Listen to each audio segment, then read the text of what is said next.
12वीं बोर्ड परीक्षा यानी उच्च माध्यमिक परीक्षा 2022 सेकेंडरी परीक्षा एग्जामिनेशन इतिहास का ये महत्वपूर्ण मॉडल पेपर आपके इसमें से 17 क्वेश्चन से ज़्यादा क्वेश्चन आपके एग्जाम में आपको हूबहू 11 अप्रैल को देखने को मिलेंगे। 11 अप्रैल को लगभग इसी प्रकार का पेपर आपके आने वाला है। वायरल पेपर है, आपको पूरा देखना है और जल्दी से आपकी जो भी बुक वगैरह है उसमें आप टिक लगा लें इन प्रश्नों को। बाकी इनकी आपको PDF भी शाम तक आपको टेलीग्राम चैनल पर मिल जाएगी। उसी के साथ इसमें आपके इंपॉर्टेंट क्वेश्चन दिए गए हैं। शेखावटी मिशन के द्वारा अभी भी जारी किया गया है मॉडल पेपर आपके लिए 100% इसमें से आपकी क्वेश्चन आने वाले हैं। 80 नंबर का ये मॉडल पेपर आपको पूरा रट लेना है। आपको पता है फिजिक्स में शेखावट मिशन 100 से 91% क्वेश्चन आए थे। वहीं भूगोल के पेपर में 12वीं के भूगोल के पेपर में 87% जो क्वेश्चन थे वो भी शेखावट मिशन 100 से आए हैं। और आपका प्रत्येक दिन डेली न्यूज़ में भी आ रहा है कि शेखावट मिशन 100 से बहुत ज़्यादा क्वेश्चन आ रहे हैं। तो उसका ये मॉडल पेपर आज जारी किया गया लगातार। तो इस मॉडल पेपर को आज पूरा हल करेंगे। आपको पूरा वीडियो देखना है। साथ ही इसमें आपको बताया जाएगा कि इतिहास का मॉडल आपको किस प्रकार हल करना है, टाइम वेटेज आपका किस प्रकार रहने वाला है। ठीक है, पूरी बात करेंगे। पहला प्रश्न है, भारतीय पुरातत्व सर्वेक्षण विभाग के प्रथम महानिदेशक कौन थे? तो वो थे, इसका राइट आंसर हो जाएगा द कनिंघम इसके महानिदेशक थे। उसी के साथ आपका दूसरा क्वेश्चन है, मिट्टी के हल का प्रतिरूप है वो कहाँ से प्राप्त हुआ है? तो इसका जो राइट आंसर होने वाला है वो है बनावली से प्राप्त हुआ है मिट्टी के हल का प्रतिरूप। टेलीग्राम चैनल को जरूर ज्वाइन कर लीजिए। वहाँ पर आज शाम आपको इतिहास के लिए 3 दिन लगातार आपके लिए क्विज चलने वाली है। इतिहास की महत्वपूर्ण क्विज आपके लिए चलने वाली है। सर्वाधिक शक्तिशाली महाजनपद कौन सा था? तो आपको इसका राइट आंसर बताना है। तो इसका राइट आंसर होगा ए यानी मगध सबसे शक्तिशाली महाजनपद था। आप सभी को पता है 16 महाजनपद थे, उनमें सबसे शक्तिशाली महाजनपद जो था वो था आपकी मगध। तो ये प्रश्न आपकी हो गए। उसी के साथ चौथे प्रश्न के बारे में बात करते हैं। सर्वप्रथम सोने के सिक्कों का प्रचलन किस राजवंश के शासकों ने करवाया था? आपको इसका राइट आंसर बताना है। तो इसका राइट आंसर जो आपके लिए होगा वो है, आपको चौथे का राइट आंसर जल्दी से आपको बताना है। जल्दी से आप इसको बता दीजिए चौथे का राइट आंसर कौन से होने वाला है। तो चौथे का राइट आंसर होगा आपके कुषाण ने जारी किए थे। कुषाण शासकों ने सोने के सिक्के जारी किए थे। उसी के साथ आपका 5वां क्वेश्चन के बारे में बात करते हैं। मात्र सत्तात्मक सामाजिक प्रणाली किस राजवंश के शासन की विशेषता है? मतलब मात्र सत्तात्मक शासन प्रणाली है वो किस सामाजिक की है, किस सामाजिक प्रणाली किस राजवंश से संबंधित है? तो वो सातवाहन वंश से संबंधित है। उसी के साथ आपका अगला क्वेश्चन है, किस सातवाहन शासक ने स्वयं को अनूठा ब्राह्मण और क्षत्रियों के दर्श का हनन करने वाला बताया था? दर्भ का हनन करने वाला बताया था। तो वो था बै यानी गौतमी पुत्र सातकर्णी। इसका राइट आंसर हो जाएगा बै, इसमें राइट आंसर हो जाएगा। उसी के साथ 7वां प्रश्न है, किस विदेशी यात्री को मोहम्मद बिन तुगलक ने दिल्ली का काजी नियुक्त किया था? बहुत ही मोस्ट क्वेश्चन है आप सभी के लिए। ये था आपके इब्न बतूता। इब्न बतूता, ये 3 यात्री आपको याद रखने हैं, अल बिरूनी, इब्न बतूता और बर्नी। तीनों इंपॉर्टेंट है आपके यात्रियों के नजरिए पार्ट से, लेकिन इसमें राइट आंसर आपका सही हो जाएगा यानी इब्न बतूता। इसका राइट आंसर आपके लिए हो जाएगा। उसी के साथ आपका 8वां क्वेश्चन है, विजयनगर साम्राज्य की स्थापना कब हुई थी? तो इसका राइट आंसर हो जाएगा बै यानी 1336 में इसकी स्थापना हुई थी। उसी के साथ आपका 9वां क्वेश्चन है, अखिल भारतीय जनगणना का प्रथम प्रयास कब किया गया था? तो आप सभी को पता है वो किया गया था 1872 में। शेखावटी मिशन 100 द्वारा जारी की गई PDF मैं आपको बता रहा हूं। तो इसकी जो भी इंपॉर्टेंट क्वेश्चन होंगे वो मैं आज आपको पूरा इस मॉडल में हल करवाने वाला हूं। आज ही मॉडल पेपर जारी किया गया है तो पूरे मॉडल पेपर के इंपॉर्टेंट प्रश्न आपको यहां पर कवर कराए जाएंगे। बहुत ही मोस्ट क्वेश्चन है, 100% आपके एग्जाम में आने के चांसेज है। तो यहाँ पर 8वां क्वेश्चन मैंने आपको करवा दिया। इसका राइट, विजयनगर साम्राज्य की स्थापना 1336 में हुई थी। 9वां क्वेश्चन है, अखिल भारतीय जनगणना का प्रथम प्रयास 1872 में किया गया था। बै इसका राइट आंसर हो जाएगा। लेकिन साथ ही आपको बताना है कमेंट बॉक्स में किसने किया था यह प्रयास सबसे पहले। जो भी सबसे पहले कमेंट बॉक्स में एक कमेंट राइट आंसर का बताएगा उसका नाम टेलीग्राम चैनल पर डिक्लेयर किया जाएगा। उसी के साथ 10वां क्वेश्चन है, महात्मा गांधी के राजनीतिक परामर्शदाता कौन थे? तो वो थे गोपाल कृष्ण गोखले। 10वां क्वेश्चन है उसका राइट आंसर ये सही हो जाएगा। तो ये क्वेश्चन 100% आपके एग्जाम में आने वाला है। 10वां क्वेश्चन, महात्मा गांधी के राजनीतिक परामर्शदाता या फिर राजनीतिक गुरु कौन थे? इस प्रकार से आपका यह प्रश्न आ सकता है। 11वां प्रश्न है, पुराने पत्रों का पुलिंदा का संकलन किसने किया था? ए इसका राइट आंसर हो जाएगा जवाहरलाल नेहरू ने किया था। 12वां क्वेश्चन है, बम्बई प्रांत में कौन सी राजस्व व्यवस्था लागू की गई थी? तो रेतवाड़ी बंदोबस्त राज जो व्यवस्था है वो लागू की गई थी। दूसरा क्वेश्चन आपके यहाँ पर आ गया है, रिक्त स्थानों की पूर्ति कीजिए। पहला है, बर्नियर की पुस्तक का नाम क्या था? Trails in the Mughal empire है। ठीक है, बर्नियर की पुस्तक ये है। आपको 100% आपको इस बुक का नाम याद रखना है। 100% आपके एग्जाम में इस प्रकार का क्वेश्चन आने वाला है। ठीक है, तीनों यात्रियों में से एक का आपका इस पुस्तक का नाम पूछने वाले हैं। तो आपको बर्नियर की और जो बाकी 2 यात्री थे उनकी याद रखनी है। ठीक है, उसी के साथ दूसरा क्वेश्चन है, मुसलमान समुदाय को निर्देशित करने वाला कानून कौन सा है? तो वो है सरिया। मुसलमान समुदाय को निर्देशित करने वाला कानून है। तीसरा है 1793 बंगाल प्रांत में स्थायी इस्तेमारी बंदोबस्त लागू किया गया था। चौथा क्वेश्चन है रैयत शब्द का प्रयोग ब्लैंक के लिए किया जाता है, यानी यहाँ पर रेगिस्तान में कौन सा शब्द आएगा, किसानों के लिए किया जाता है। रैयत शब्द है वो किसानों के लिए प्रयोग किया गया है। ठीक है, इंपॉर्टेंट क्वेश्चन है, 100% एग्जाम में आने के चांसेस है। जो भी इंपॉर्टेंट होंगे 11 अप्रैल के एग्जाम के लिए वो मैं यहाँ पर आपको बता रहा हूँ। पांचवा क्वेश्चन है फोर्ट सेंट जॉर्ज मद्रास में स्थित ब्रिटिश दुर्ग है। कौन सा मद्रास में स्थित ब्रिटिश दुर्ग कौन सा है, तो फोर्ट सेंट जॉर्ज। याद रखना, आपके एग्जाम की दृष्टि से बहुत महत्वपूर्ण क्वेश्चन है ये। ठीक है, बहुत महत्वपूर्ण क्वेश्चन है ये। उसी के साथ छठा क्वेश्चन आपके हैं, मतलब किस प्रांत को बंगाल आर्मी की पौधशाला कहा जाता है। इंपॉर्टेंट क्वेश्चन है, 100% अवध को प्रांत को बंगाल आर्मी की पौधशाला कहा जाता है। 100% आपके एग्जाम में आने के चांसेज है इस प्रकार के प्रश्न। आपका तीसरा प्रश्न है निम्नलिखित प्रश्नों में उत्तर एक शब्द या एक पंक्ति में दीजिए। इस प्रकार के क्वेश्चन आपके आने वाले हैं, तो मॉडल पेपर के हिसाब से आपको इस प्रकार के प्रश्नों को भी तैयार करना है। इस बार आपको पता है छोटे क्वेश्चन ज्यादा आने वाले हैं। सिंधु सभ्यता के लिए पूरा स्थल से सिंचाई नहरों के अवशेष कहाँ से प्राप्त हुए हैं, तो वो सोर्तघई अफगानिस्तान से प्राप्त हुए हैं। दूसरा है महाभारत के समालोचनात्मक संस्करण तैयार करने की कब और किसके नेतृत्व में शुरुआत हुई थी, आपको बताना है। तो 1919 में हुई थी, B.A. सूतकांकर के नेतृत्व में हुई थी महाभारत का समालोचनात्मक संस्करण तैयार करने की शुरुआत। ठीक है, इंपॉर्टेंट क्वेश्चन है, 100% एग्जाम में आपको देखने को मिलेगा। तीसरा क्वेश्चन है सुदर्शन झील का जीर्णोद्धार किस शक शासक ने करवाया था, तो शक शासक वो था रुद्रदामन। साथ ही आपको बता दूं सुदर्शन झील का निर्माण किसने करवाया था, ये क्वेश्चन आ जाए तो इसका राइट आंसर होगा मौर्यों ने इसका निर्माण कराया था। मौर्यों ने इसका निर्माण कराया था, जो मौर्य साम्राज्य के शासक थे उन्होंने निर्माण कराया था इसका।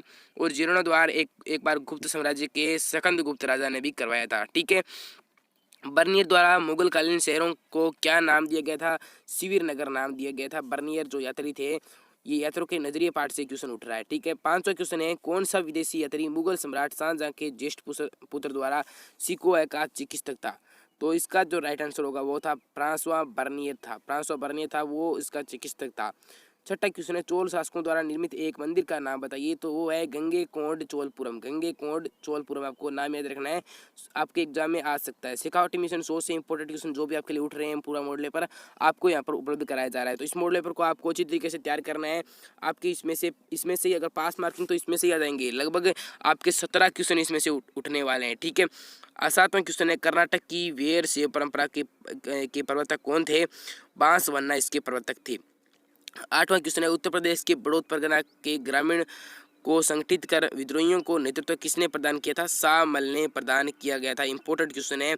नौवां क्वेश्चन है ईस्ट इंडिया कंपनी को बम्बई कब और कैसे प्राप्त हुआ था, बहुत ही इंपॉर्टेंट क्वेश्चन है, कई बार बहुत बड़े एग्जाम में क्वेश्चन आ चुका है, तो 12वीं एग्जाम में आने के बहुत ज़्यादा चांसेज है। वो किस प्रकार प्राप्त हुआ था, ब्रिटेन को बम्बई पुर्तगाल के दहेज में मिला था, क्योंकि उन्होंने पुर्तगालों से संबंध स्थापित किए थे 1661 में, जिसे राज परिवार ने 1661 में ब्रिटिश ईस्ट इंडिया कंपनी को किराए पर दे दिया था। पुर्तगालियों से इन्होंने संबंध स्थापित किए थे, तो इस प्रकार से इनको प्राप्त हुआ था दहेज में। ठीक है, 10वां क्वेश्चन है सूर्यास्त कानून क्या था, बहुत ही मोस्ट क्वेश्चन है एग्जाम के लिए। सूर्यास्त कानून क्या था, आपको एग्जाम में देखने को मिलेगा, 100% आपको एग्जाम में देखने को मिलेगा। ये क्वेश्चन है सूर्यास्त कानून क्या था। स्थायी बंदोबस्त के अंतर्गत निश्चित तारीख को सूर्यास्त होने तक अगर भुगतान नहीं करने आने पर जमींदारी को नीलाम किए जाने का प्रावधान को सूर्यास्त कानून के नाम से जाना जाता था। यानी अगर किसी जमींदार को आज अगर उसको पैसा देना था निश्चित तारीख तक, अगर वो सूर्यास्त तक उसका पैसा नहीं देता था तो उसको नीलाम किया जाता था, तो उस कानून को सूर्यास्त कानून का नाम दिया गया। नाम से स्पष्ट है, सूर्यास्त तक अगर पैसा नहीं दे तो उसे सूर्यास्त कानून के अंतर्गत नीलाम किया जाता था। अगला है कुदाल और हल किन जाति के प्रतीक थे, तो कुदाल पहाड़ी जनजाति के प्रतीक थे और हल है वो संथाल जनजाति के प्रतीक थे। सहायक संधि का जनक किसे कहा जाता है, लॉर्ड वेलेस्ली को। शॉर्ट में आपके ऑप्शन टाइप में क्वेश्चन पक्का 100% आपके आएगा एग्जाम में, सहायक संधि का जनक लॉर्ड वेलेस्ली को कहा जाता है। चौथा क्वेश्चन है आपके यहाँ पर खंड ब में आपके चौथा क्वेश्चन है सिंधु सभ्यता के नगर नियोजन को आपको समझाना है। ठीक है, नगर नियोजन सिंधु सभ्यता की सबसे प्रमुख विशेषता है।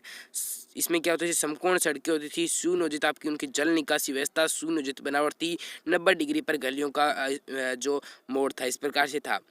प्रश्न 5वां है मौर्यकालीन इतिहास के बारे में जानकारी प्राप्त करने वाले दो साहित्यिक स्रोतों के नाम बताइए। कौटिल्य का द्वारा रचा अर्थशास्त्र और मैक्सनीज की इंडिका।